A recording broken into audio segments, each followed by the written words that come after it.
各位同学，大家好. Halo semuanya. Hari ini kita ingin mempelajari writing tips mengenai penulisan literatur review. 那么今天我们要学的是文献综述写作的技巧。这是我们的教学目标. Ini adalah learning outcomes kita pada hari ini. Yang pertama yaitu mengidentifikasi parts dari scientific writing, yaitu salah satunya yang hari ini kita pelajari literatur review atau tinjauan pustaka. Kemudian yang kedua adalah mendesain atau sebuah draft dari proposal atau skripsi kalian ke dalam suatu academic style, di mana penulisan ini akan dilakukan di bab 1 pendahuluan bagian tinjauan pustaka.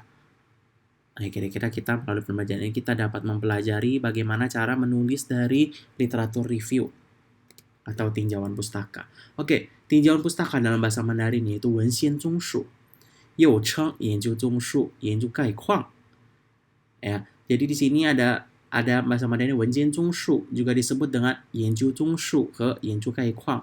Maksudnya adalah meninjau penelitian-penelitian sebelumnya.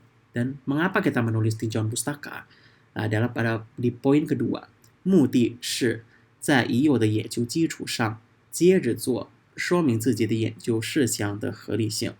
Jadi setiap penelitian pasti akan meneruskan penelitian sebelumnya. Makanya di sini ada kata 接着做. Sehingga kita dapat menunjukkan bahwa penelitian kita buat itu dapat berjalan.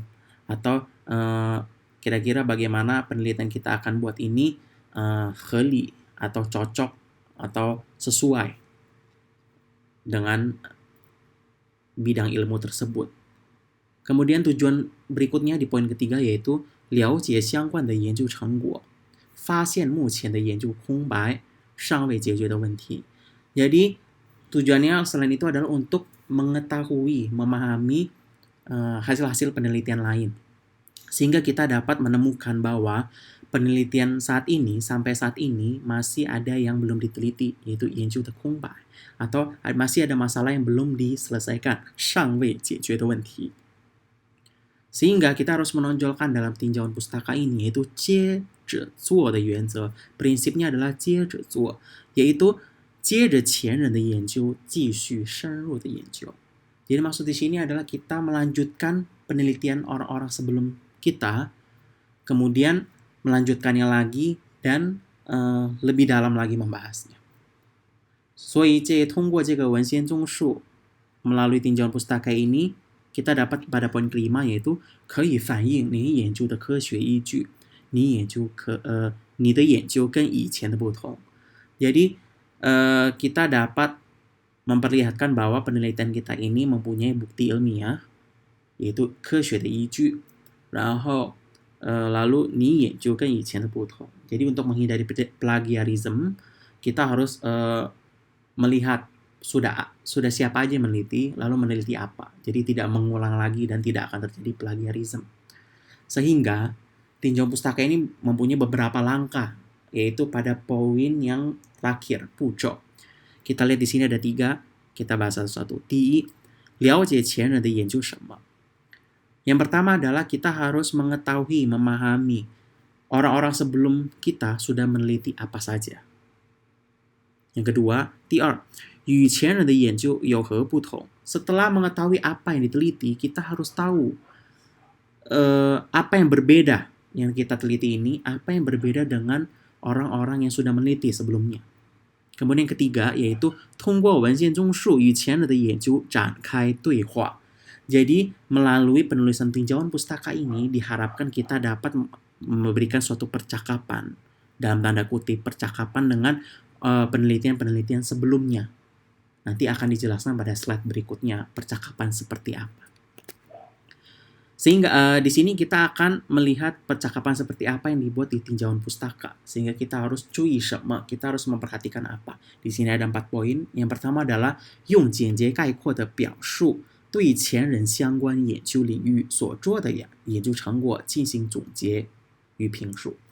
Jadi kita menggunakan bahasa-bahasa yang ringkas, jelas, dan padat, yang bersifat sebagai kaiko, yaitu membuat sebuah rangkuman, merangkum apa yang sudah orang teliti sebelumnya. dan bagaimana 它的研究成果 alias hasil penelitiannya seperti apa. Kita harus 总结和评述. Di sini kita merangkum, kemudian diolah kata-katanya menjadi sebuah paragraf, beberapa paragraf, kemudian kita harus summarize atau menyimpulkannya lalu melakukan 评述. Kita harus dapat memberikan review, karena ini kan tinjauan pustaka atau literatur review, sehingga kita harus mereview. Oh, sebelumnya telah diteliti seperti apa, tahun berapa, oleh siapa, dan lain-lain. Kemudian kita membuat sebuah kesimpulan, oh ternyata penelitian ini sudah sampai di sini, dan masih ada yang belum diteliti atau belum mendapat jawaban yang lebih baik. Contohnya ini seperti ini. Kemudian kamu akan melakukan review, kemudian ini yang akan saya teliti, seperti itu. Kemudian poin kedua, 指出前人提出了哪些有代表性的观点、理论、发现、解决的问题的方法. Jadi ketika kita yang poin nomor 1, kita melakukan rangkuman dan review ini, apa yang kita harus tonjolkan yaitu ada apa pendapat mereka, teori mereka seperti apa, atau teori apa yang mereka pakai, bisa juga.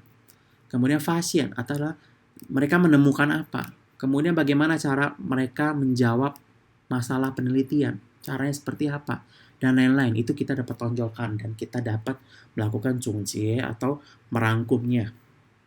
Kemudian poin ketiga yaitu 指出存在什么研究薄弱之处或研究空白. Nah, ini adalah tujuan akhir dari kita melakukan tinjauan pustaka. Setelah saya katakan tadi, kita adalah merangkum, kemudian melakukan review. Kita sebenarnya ingin yang ketiga ini, 指出 menunjukkan apa sih? Bahwa penelitian yang sudah dilakukan mengenai masalah ini, yaitu masalah penelitian kalian atau topik penelitian kalian ini, masih ada yang belum diteliti. Yaitu 研究空白, atau masih ada yang putih, masih yang belum ada diteliti.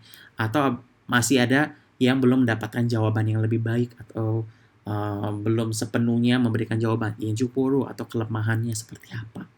Sehingga biasanya di akhir paragraf itu akan dibuat satu paragraf di mana kita menyatakan bahwa penelitian kita mempunyai urgency atau tingkat keharusan dan tingkat kebaruannya seperti apa. Sehingga biasanya ada kata 因此本文将在已有的研究之上探讨.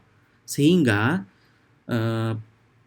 paper ini atau penelitian ini akan melanjutkan penelitian sebelumnya, kemudian akan membahas mengenai apa. Biasanya ditutup dengan kata-kata seperti itu. Atau dengan misalnya, sehingga penelitian ini akan meneliti masalah ini, masalah A, B, C, karena belum mendapatkan jawaban atau masih perlu diteliti. Seperti itu kira-kira tinjauan pustaka. Kemudian kita sampai di latihan, yaitu bagaimana kita harus pertama adalah fensi, lalu bagaimana merubah wenxian zhongshu pada slide ini menjadi lebih baik. Di sini ada 3 tips. Yang pertama adalah 怎么改善, bagaimana memperbaikinya. Yang pertama adalah 已有的研究发展状况. Di sini kita harus summarize, memunculkan penelitian apa saja sih yang sudah diteliti, yaitu oleh siapa, tahun siapa, harus kita pilih, harus kita beberkan. Kemudian kita melakukan yang kedua yaitu 归类总结.